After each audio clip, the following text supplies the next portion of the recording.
All right. Welcome back to RevOps Bennett. I'm Bennett. Really appreciate you hopping on. Today we're going to be going over territory and account allocation. And we're going to really approach this from the perspective of a smallish BDR team. Now, the goal here is really going to be twofold. The first thing is that we really want to provide the BDR team with structure and strategy that they need in order to be successful and make sure that they're exhausting their books of business. But number two, we want to make sure that they still have the flexibility to really take ownership and make smart and strategic moves. Because let's be real, at the end of the quarter or at the end of the year, the last thing I want or the last thing a RevOps team wants is for the BDR team to look back and say, hey, we actually missed our pipeline goals because of you. The accounts that you gave us were terrible. So let's cover our butts and our bases. What we're going to go through today is number one, how to determine the number of accounts that we should allocate to each individual BDR. And number two, how to put this whole strategy into action within your CRM system. Let's get into it. So to figure out how many accounts each BDR should have in their book, we're going to start with our predictable revenue model. We're going to start from the top down. We're going to look at our revenue goal and then work our way all the way down to the number of calls per BDR that we need to make in order to hit that revenue goal. And for simplicity, I'm going to really focus on cold calling here when it comes to the number of accounts that we can reach out to. Think of LinkedIn and emails, just gravy on top of that. And the goal is to make sure that the book of business that we're giving to these BDRs is large enough for them to hit their goals, but also at the same time, small enough to make sure that they're actually engaging deeply with each account, not just sort of spraying and praying. So let's go through the math. If our goal is $1 million per quarter and we have a 20% conversion rate, that means we need to create about $5 million every single quarter in pipeline. And so if our ACV is 50,000, that means we need about 100 deals to hit our goal. Let's say we have a 20% outbound call conversion rate, meaning that out of every 5 people that we get the chance to speak to, we convince one of them to take a call with us. We're pretty good on the phones. At that rate, we need to get 500 people to answer their phones in order to get to 100 deals. And let's say our pickup rate is around 5%. That means we need to make about 10,000 calls in order to get to those 500 answers or so. And if we have 5 BDRs, that means that each BDR needs to make 2,000 calls every single quarter. There's 60 days in the quarter, so that means that we need to hit 33 calls per day. That's doable. I actually want my team to make sure we're hitting at least 40 calls per day, let's say. So we're within our scope. So now we're going to work our way from the bottoms up, right? We can make 40 calls per day. That means that over the course of 60 days, that's 2,400 calls. Across 5 BDRs, that's 12,000 calls. If our pickup rate is 5%, that's 600 answers. 20% conversion rate on outbound cold calling, it's 120 deals. The ACV is 50K. That's $6 million in pipeline. 20% conversion rate on that pipeline. $1.2 million in closed won deals. So we got a buffer. We need $1 million. That's our goal. We're going to be able to, based on our cold calling volume, get the pipeline that we need on average to get to around 1.2 million.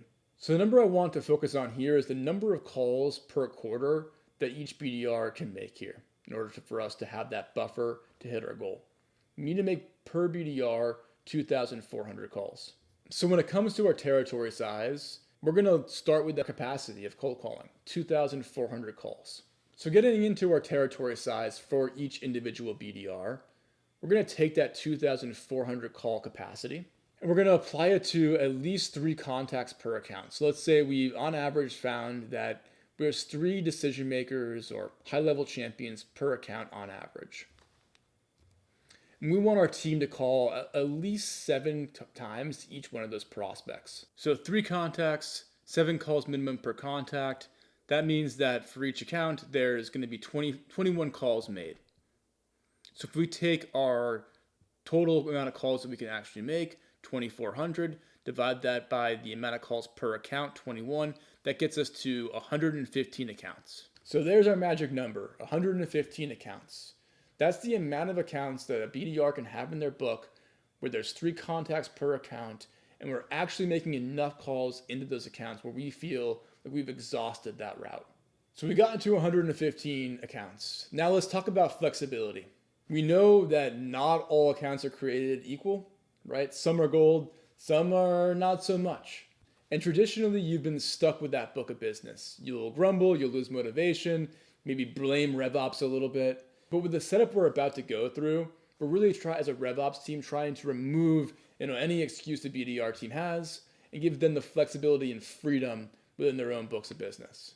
So again, this setup is about giving them a strategic focus, a limit of accounts, but giving them the control over their destiny. So that means if an account is unqualified, it's unresponsive, they've converted it into an opportunity, they're just not ready yet, the BDR can flag that account and swap it out for a new one in the public pool. This means that the BDR team will always have 115 accounts at any given time that are relevant, that they feel good about, that they are actively able to pursue. They're not starting with 115 accounts and slowly getting lower and lower in their books. They're always going to have 115 accounts that they should feel good about at any given time. So let's see how this plays out within our CRM system. We're actually going to have a couple of fields that we need in order for us to facilitate this strategy. The main one being BDR sentiment.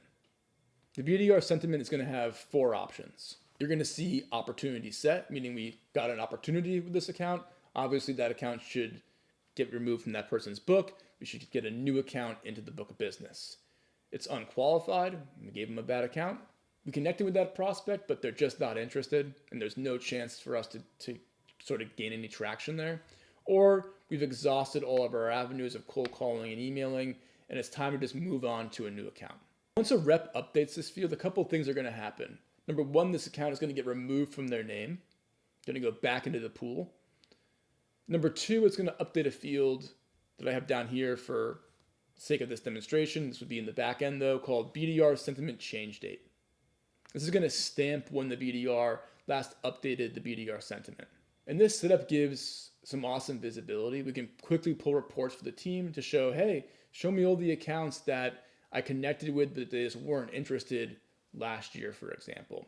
Or comparing and contrasting different BDRs to see which reps have the most unresponsive or unqualified accounts in their books.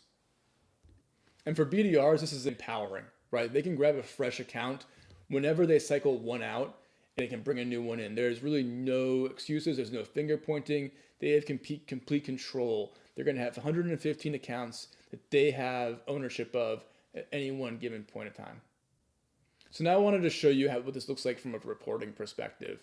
So let's say I'm a BDR, have 115 accounts. As I work through them, I'm going to assign them different BDR sentiments. So I have unresponsive, connected, not interested, unqualified, and opportunity set. I've done that now for, out of my 114, I only have 104 that do not have sentiments. That means that throughout this process, I would have been replacing those accounts that I've already had sentiments for. And this is going to incentivize the team to not always at any one given point in time have a really high quality account list of 115 accounts, but it's going to incentivize them to get to these BDR sentiments as quickly as possible. The quicker that you get opportunities, that you unqualified accounts, that you get unresponsive or opportunity set or whatever it is, the quicker you get better accounts into your book of business. So that's the gist, a structured yet flexible approach to account allocation and territory management. And again, the two key ideas here is a structure that keeps things scalable and measurable, but the flexibility that keeps your team motivated and accountable. And of course, every business is different, right? Your model is going to vary depending on how you segment your territories. Is that by geo? Is it by industry? By revenues? So I'd love to hear from you. How do you manage BDR territories and account allocation? Do you think, given this scenario, 115 accounts is too little, too much? How do you feel about the flexibility for the BDR team to bring up accounts into their book of business at will? Do you like the CRM setup around BDR sentiment and what that encourages? Drop your comments. If you like this video, like it, subscribe. I would really appreciate that. And as always, goodbye, Mom.